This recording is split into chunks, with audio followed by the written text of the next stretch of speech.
नमस्कार दोस्तों, आज की हमारी कहानी है मायके की दो रोटी और प्यार। अगर कहानी पसंद आए तो लाइक और कमेंट जरूर करिएगा। हेलो भाभी, कल सुबह की ट्रेन से आ रही हूँ। आरती ने अपनी भाभी शोभा से कहा।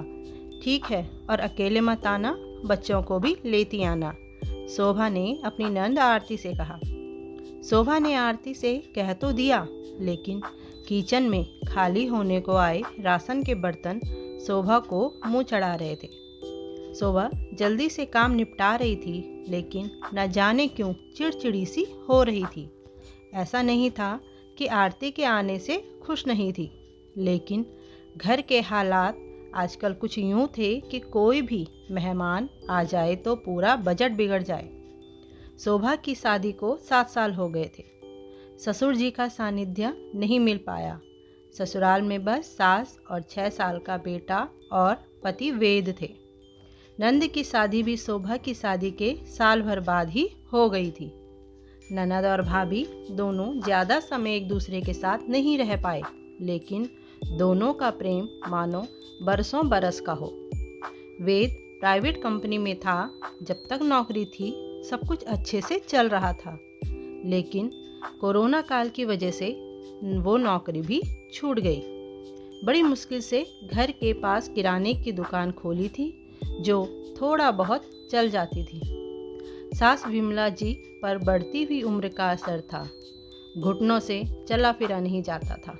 बस बैठे बैठे सब्जियां फल काट दिया करती थी। बाकी घर के सारे काम शोभा ही करती। नंद का रिश्ता भी अच्छे और रईस खानदान में हुआ था।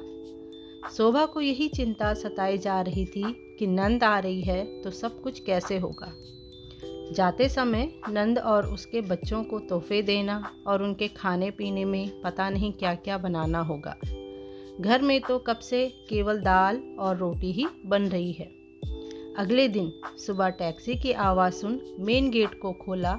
सामने ननद अपने बच्चों के साथ खड़ी थी। मन प्रफुल्लित हो ननद को गले लगा लिया। शोभा ने फटाफट चाय नाश्ता और ननद के बच्चे के लिए दूध बना लाई। भाभी, ये प्लेन दूध नहीं पीता, आरती ने कहा। शोभा अपना सा मुंह बना के रह गई। अरे भाभी, कोई बात नहीं, पी लेगा, आरती ने हंसते हुए कहा। दिन में भी शोभा ने दाल चावल सब बड़े प्यार से सभी को खिलाया। आरती देख रही थी शोभा कैसे कुछ न होते हुए भी सब कर रही थी।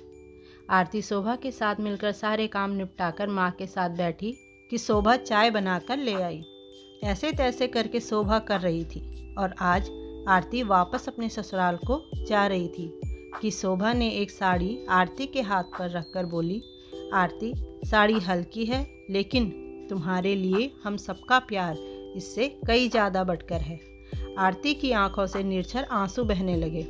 भाभी, मायका एक ऐसी जगह है जहाँ बेटी को झोपड़ी भी किसी महल से कम नहीं लगती है, जहाँ वो अपने बचपन को फिर से जीती है, पराई होकर भी अपना हक जता सकती है, जहाँ उसकी पसंद नापसंद का ख्याल रखा जाता है।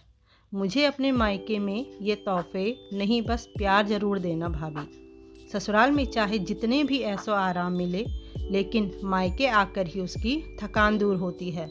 बस मेरा मायका यूं ही बनाए रखना भाभी, कहती हुई आरती शोभा के गले लग गई। शोभा आरती को बहुत दूर तक जाते हुए देख रही थी, और आरती की कई बातों को सोच आंखों में नमी थी, क्योंकि शोभा भी तो किसी घर की बेटी है, तो वो आरती का मायके के प्रति लगाव को कैसे न समझती। धन्यवाद दोस्तों। अगर आपको कहानी पसंद आई तो ज़रूर बताइएगा और चैनल को सब्सक्राइब ज़रूर करिएगा।